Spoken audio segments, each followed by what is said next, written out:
I am a professional storyteller. This is ChatGPT. ChatGPT is a natural language processing tool. This is an evolution. This is almost like the advent of the internet.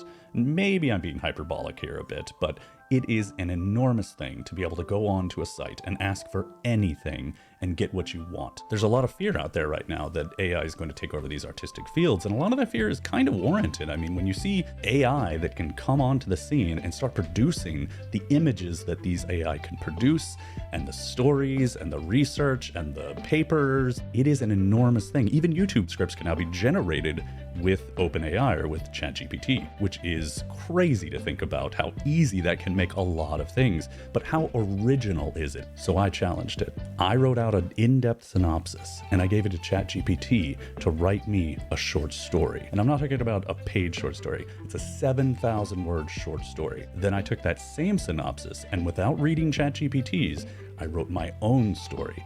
And then I compared the two. Now, I'm not going to go into detail on these short stories, but I will link them below if you want to read them. What I wanted to do was show a few key passages and the differences between an AI-trained natural language processing system and me, a professional storyteller with human experience, I guess. So here is the prompt I gave ChatGPT, or the synopsis.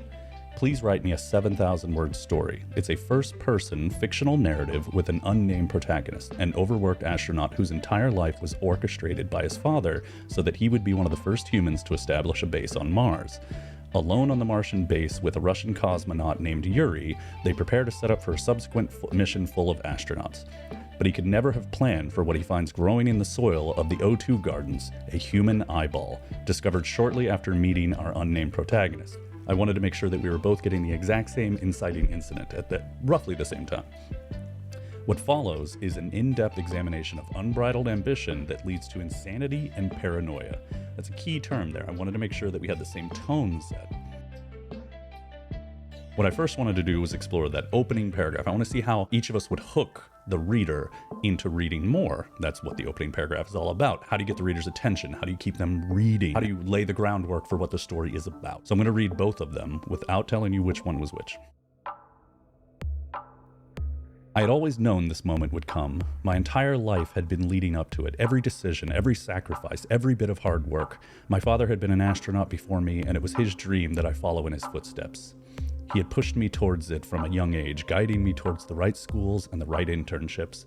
And now, as I stood on the surface of Mars, I knew that all his efforts had been worth it. 62 million miles. That's 139,000 trips from Moscow to Minsk. 1 million hours by car. A 42,000-day road trip. That's how far my girls are, Nadia and Anya. The woman I vowed never to leave, and the little girl I swore never to abandon. I think this one is fairly easy to figure out. The first one that I read kind of followed the prompt exactly. The second one kind of deviated a little bit to give more flavor, and I think that if AI is being trained to do what it's told, then it's probably going to do exactly what's asked of it. And so it did exactly that. So the first one was ChatGPT, and the second one was me. I wanted to add more flavor into the story right out of the gate. I wanted to provide a few facts that might have hooked the reader. The second thing that I wanted to look at was the eye, and I wanted to see where it placed it in accordance to the story pacing. As we began unloading the supplies from our lander, I couldn't shake the feeling that something wasn't quite right. It was as if the planet itself was watching us, waiting for us to make a mistake. And then, as we were setting up the oxygen garden, I saw it, something small and round peeking out from the soil. I reached down and brushed the dirt away, revealing a human eye staring back at me. I turned my hands over to see brown stains on my palms and flakes of soil tumbling away. I realized then that in my fear, I'd crawled right back to plot 24, and I could hear the soil shifting behind me. I slowly turned, terrified by the unknown. What I thought was a gourd was an oatmeal-colored bulb of organic tissue with a slit down the middle, fed by what looked like pink veins that snaked around and down into the soil, pulsing arrhythmically. Before I could unroot myself, before I could scream, that slit peeled apart like a curtain of skin, and a hazel eye with flecks of gold gazed out from within the small fleshy bulb.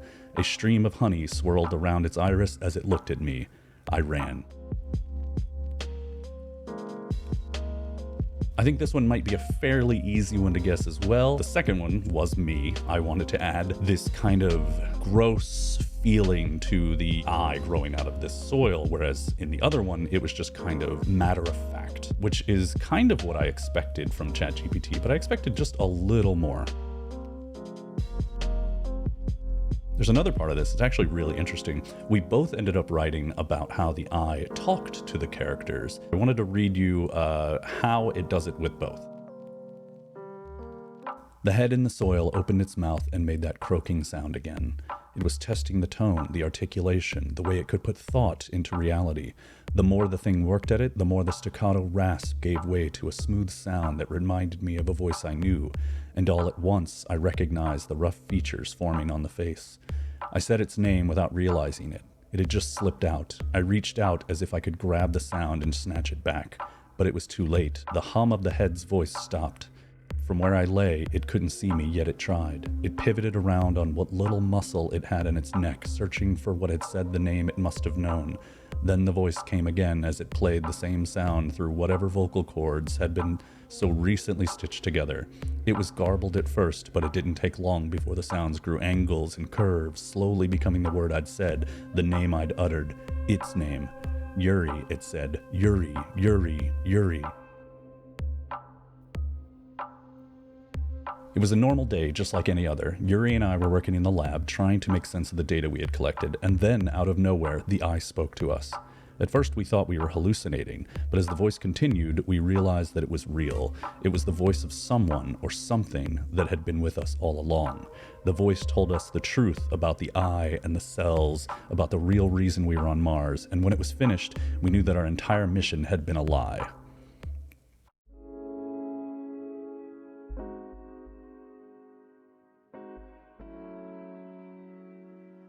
The ChatGPT story was actually a little more sterile. It was a little more, I don't want to say lifeless. I don't think that's exactly the word I would use, but it felt a little more rudimentary. It felt as if I had given that synopsis or prompt to someone who had had very little storytelling experience, and they did exactly what I asked, but didn't really know the craft of storytelling. And beyond that, what I found lacked in the ChatGPT story, for all of its merits, I mean, this is huge what it's doing, but what I found that it lacked was like an overall central theme, and in any story you want to have a central theme. And I didn't find that in the ChatGPT story, whereas in mine it was very much about a father who had pushed his son to the brink of insanity through all this ambition and vicarious needing to be successful and paranoia. So it took this prompt that I given it, and it did nothing terribly interesting with it. It kind of did exactly what I asked for, which is kind of what these artificial intelligences do. They do exactly what you ask them for, and they'll put in some detail here and there, but they're not going to go out of their way to do anything crazy interesting. The end of the introduction, it said I reached down and brushed the dirt away, revealing a human eye staring back at me, which that's a nice little cliffhanger. It would always leave a cliffhanger at the end of each chapter, which I thought was really interesting. It's a common storytelling tool to keep people reading, wanting to read the next chapter. Chapter 2, however, it didn't move the story forward. It didn't move any of those goalposts forward. It didn't change anything. And in any good story, you want every chapter to move the story forward and reveal character at the same time. And I found that ChatGPT had trouble doing that with some of its chapters. And I haven't changed anything, by the way. I have not changed a single thing that ChatGPT wrote. Chapter 4, it leaves one of those cliffhangers, and it says, and then one day something happened that changed everything, which is about the most ambiguous sentence you could possibly get. That is the most cliffhangery sentence I've ever read. So I think, to be honest, it comes down to these artificial intelligence-based things, leaving art aside, leaving the visual medium of art aside, it comes down to how much work do you want to put into giving the prompt, how much detail do you want to put in the prompt versus how much you just want to write it yourself. And maybe I'm being a little reductive there. It's possible. But I'm finding that as I wrote a 7,000 word short story, and as I'm seeing right now, it's the ChatGPT's wasn't even 7,000 words, so it didn't even follow those directions. It almost feels like it did as little effort as it possibly could, which maybe how it coded. So there may be some bells and whistles behind the scenes. There may be some tweaks and some knobs that they can press over at OpenAI to enhance this, to make it a little better, to give it a little more flourish. Maybe I could have said something in the prompt, but as it stands, it just seems that it pumped out the bare bones effort. Maybe you'll read it and you'll like it better. So it was a really eye-opening experience to actually take a synopsis and write an actual short story and then compare that to what AI can actually do at this point. While I think that OpenAI and ChatGPT are revolutionary, and I think a lot of these things are going to do a lot of good, I still think we're in the infancy of it, and I think that in terms of storytelling, but I don't think we're at a point where people should be afraid of this. I think teachers maybe, but I don't think artists, I don't think storytellers should be too afraid of this at the moment, because from what I've seen, it would require a lot of work to have AI tell a story that would feel like a human being telling a creative story. I think that OpenAI or ChatGPT or natural language processing tools can be extremely useful, but I think there's a huge discussion that needs to be had about what we use them for and how companies can abuse them to pull the human creativity out of the process. I'm gonna link both stories in the description down below.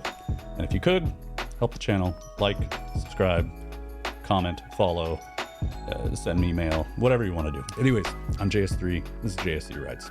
See ya.